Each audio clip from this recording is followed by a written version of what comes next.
Hello, and welcome to part two of our chapter on World War One. So we left off. Germany is very overwhelmed, and they decide to give up. So on November 11th, at 11 o'clock in the morning, 1918, the war ends, and our president Woodrow Wilson proposes his very famous 14 points peace plan. So it's his idea of what he hopes to come out of the peace treaty. And basically, he wants that there not be any more secret treaties, right? No little secret friendships, no little cliques or groups making deals behind everyone's back. He wants any nation to be able to sail your ship anywhere in any ocean.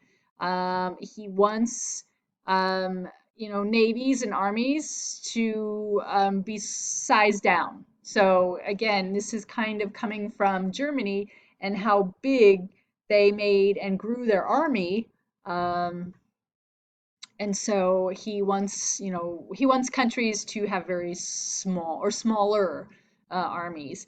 He also wants countries to be formed where all the people have and share very similar customs and languages, and no more of these very fragmented countries where you have them being ruled by somebody or a group of people that don't speak the same language or share the same beliefs or have the same customs as you. And he's also very famous for his League of Nations.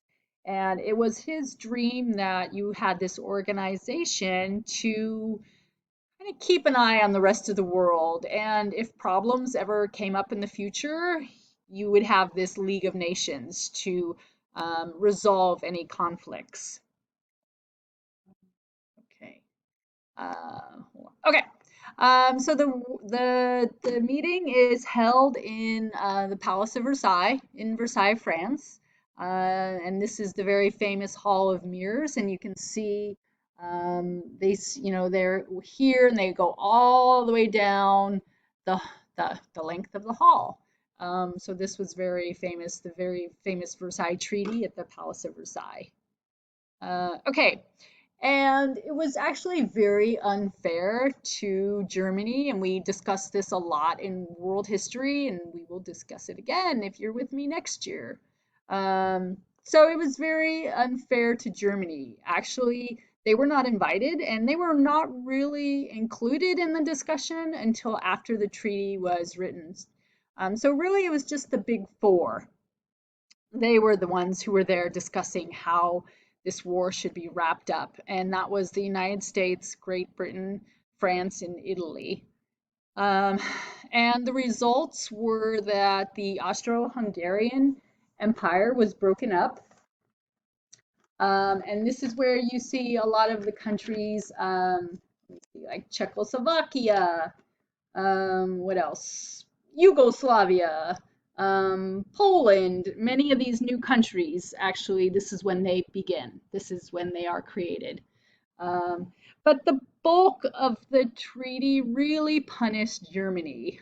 Germany had to admit that it was their fault, which is a huge slap to their face. It's really, Germany was not the one who started the war. But they're really made to feel as if they are the naughty child, like it's their fault. So they have to admit guilt, they have to pay huge amounts of money, and they lose land. They lose land that they owned, but they also lose territories and colonies that they had. And then they were punished. They could not have an army, they could not rebuild an army. But Germany really has no choice at this point. So they sign it. This becomes a huge problem later on because the Germans become very resentful of how mean this treaty was to them. And again, the war was not started because of Germany. Well, not entirely, but they're made to feel like they are the naughty, naughty child, the very guilty child. Okay, so regards to the United States, Wilson didn't like the treaty that the other countries came up with, but he was hoping his League of Nations would survive. this organization that he created. He's hoping that it survives and it is able to exist.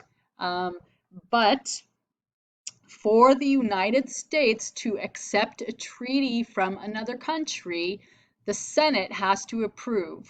So, in other words, 2/3 of the senators have to approve the treaty before it's actually agreed and official on the American side.